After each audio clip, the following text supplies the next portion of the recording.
আসসালামু আলাইকুম। সাইমুল ইসলাম অফিসিয়ালের শ্রোতা বন্ধুরা, সবাই কেমন আছেন? আশা করি আল্লাহর অশেষ রহমতে সবাই ভালো আছেন। চলুন আজকের আলোচনা মৃত্যু।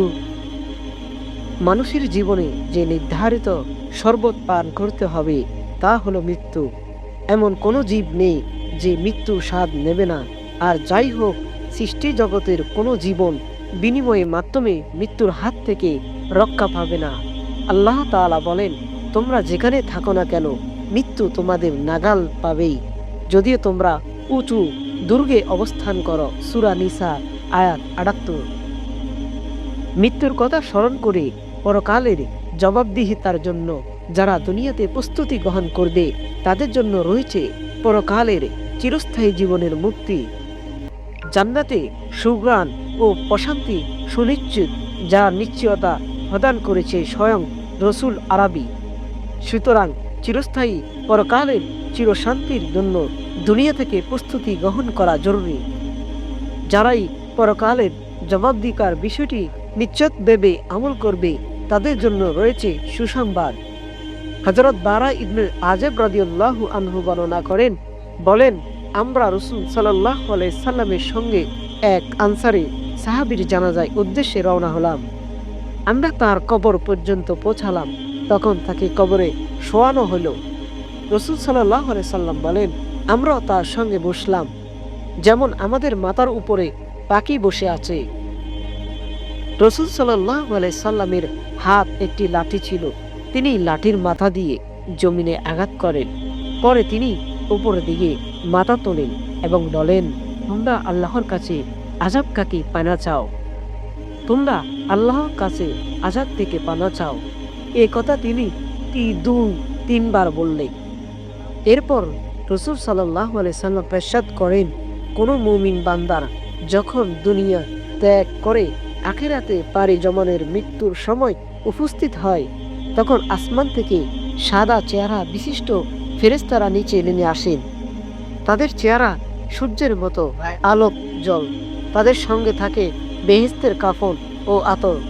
তারা তার মৃত্যু ব্যক্তির চোখে সীমানায় এবং মৃত্যু ফেরেশতা মৃত ব্যক্তির মাথার কাছে বসেন। তিনি মৃত্যুর ফেরেশতা বলেন, হে পবিত্র, হে নেক আত্মা, তুমি আল্লাহর ক্ষমা ও সন্তুষ্টির দিকে বেরিয়ে আসো।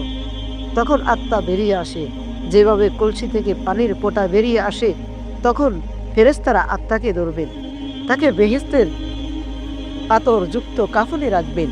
সেই কাফন থেকে পৃথিবীর সর্বোত্তম মেশকের সুঘ্রাণ বের হতে থাকবে। তারপর তারা তার আত্মা রূহ নিয়ে উপরে যাবেন। তারা যখন কোনো ফেরেশতা দলের কাছে দিয়ে অতিক্রম করবে, তখন ফেরেশতারা বলবে, এটি একটি উত্তম আত্মা।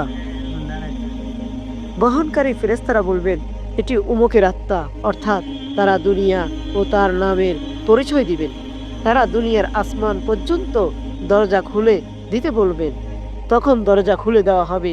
তারপর ঘনিষ্ঠ ফেরেশতারা পরবর্তী আসমান পর্যন্ত তাকে বিদায় জানাবেন। সমস্ত আসমান পর্যন্ত এভাবে চলতে থাকবে। অতঃপর আল্লাহ তাআলা আদেশ দেবেন, আমার বান্দার দপ্তর ইল্লিনে লিখে রাখো। আর ইল্লিন হচ্ছে সপ্তম আসমানে মুমিনদের আত্মা সংরক্ষণ স্থান। মুমিনের আত্মাকে পুনরায় জমিন কবর তার দেহে ফেরত পাঠানো হবে। এরপর দুজন ফেরেশতা এসে তাকে মৃত ব্যক্তিকে কবরে বসাবে। তাকে জিজ্ঞেস করবেন, তোমার রব কে? আত্মা বলবে, আমার রব আল্লাহ। তারপর জিজ্ঞেস করবে, তোমার দিন কি? আত্মা বলবেন, আমার দিন ইসলাম। ফেরেশতারা জিজ্ঞেস করবেন, তোমার কাছে প্রেরিত লোকটি কে?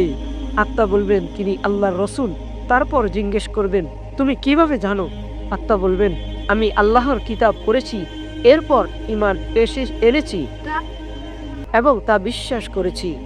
এরপর আকাশ থেকে একজন পাহাড়কারী আওয়াজ দিয়ে বলবেন, আমার বান্দা ঠিক বলেছেন, তার জন্য বেহেশতে বিছানা বিছিয়ে দাও এবং বেহেশতের একটি দরজা তাতে খুলে দাও। তখন সে বেহেশতার সুঘ্রাণ ও প্রশান্তি লাভ করবে। তার কবরে নিজ চোখের দৃষ্টি সীমানা পর্যন্ত সম্প্রসারিত করা হবে।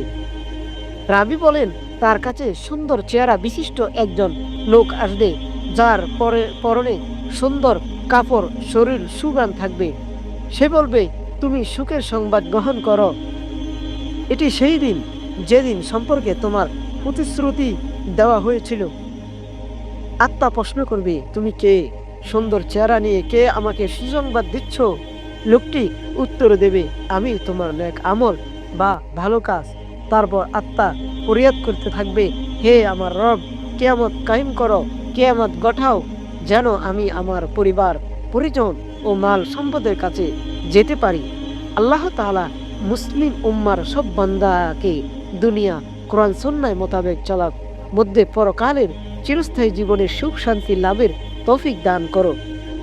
আল্লাহ তাআলা সূরা মুলকের মধ্যে বলেন, আল্লাযী খালাকাল মাউতা ওয়াল হায়াতা লিয়াবলুয়াকুম আইয়ুকুম আহসানু আমালা। আমি আল্লাহ জীবন এবং মরণ সৃষ্টি করেছি শুধুমাত্র মানুষকে পরীক্ষা করার জন্য। আর আল্লাহ তাআলা মানুষ এবং জিনকে সৃষ্টি করেছেন শুধুমাত্র আল্লাহর ইবাদত করার জন্য। ওমা খলাকতুল জিন্না ওয়াল ইনসা ইল্লা লিয়াবুদুন। এই জন্য হে যুবক ভাইরা, হে বন্ধুরা, তোমরা পাঁচ ওয়াক্ত নামাজ পড়ো, আল্লাহর দ্বীনকে কায়েম করো, দ্বীনের প্রতি অটল থাকো। আল্লাহ তাআলা আমাদেরকে সকলকে বোঝার তৌফিক দান করো, আমিন। মৃত্যুর পর প্রথম গন্তব্য হলো কবর। মহানবী সাল্লাল্লাহু আলাইহি সাল্লাম বলেন, কবর পরকালের প্রথম গন্তব্য। কেউ যদি এখান থেকে মুক্তি পায় তাহলে পরবর্তী গন্তব্যগুলো তার জন্য সহজ হবে। আর যদি কেউ কবর থেকে মুক্তি না পায় তাহলে পরবর্তী গন্তব্যগুলো তার জন্য আরো কঠিন হবে। তিরমিজি। মৃত্যুর পর প্রথম প্রহরের মৃত্যু ব্যক্তির দুজন ফেরেশতা প্রশ্নের সম্মুখীন হবে। রাসূল সাল্লাল্লাহু আলাইহি সাল্লাম বলেন, বান্দাকে যখন কবরে রাখা হয় এবং তার সাথীদের জুতার আওয়াজ পাওয়া যায়, এমন দূরত্ব চলে যায়, তখন দুজন ফেরেশতা তার কাছে আসেন এবং তাকে বসান। তারা বলেন, ওই ব্যক্তি অর্থাৎ মুহাম্মদ সাল্লাল্লাহু আলাইহি সাল্লামের সম্পর্কে তুমি কি বিশ্বাস করতে? তখন মুমিন ব্যক্তি বলবেন, আমি সাক্ষ্য দিচ্ছি তিনি আল্লাহর বান্দা এবং রসুল।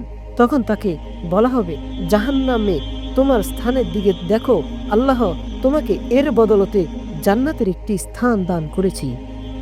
তখন সে দুটি স্থান দিকে তাকাবে। কাতাদা রাদিয়াল্লাহু তাআলা বলেন, আমাদের বর্ণনা করা হয়েছে সে ব্যক্তির জন্য তার কবর প্রশস্ত করে দেওয়া হবে। এরপর তিনি কাতাদা ফের আনাস রাদিয়াল্লাহু তাআলা এর হাদিসের বর্ণনায় ফিরে আসেন। তিনি বলেন, আর মুনাফিক বা বিধর্মী ব্যক্তিকে প্রশ্ন করা হবে, তুমি ওই ব্যক্তি মুহাম্মদ সাল্লাল্লাহু আলাইহি সাল্লামের সম্পর্কে কি বিশ্বাস করতে? সে উত্তর বলবে, আমি জানি না, লোকেরা যা বলতো আমি তাই বলতাম। তখন তাকে বলা হবে, তুমি না নিজের জেনেছো না তেলাওয়াত করে শিখেছো।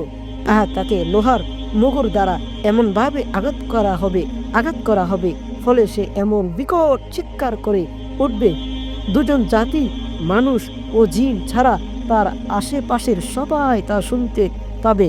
বুখারী শরীফ।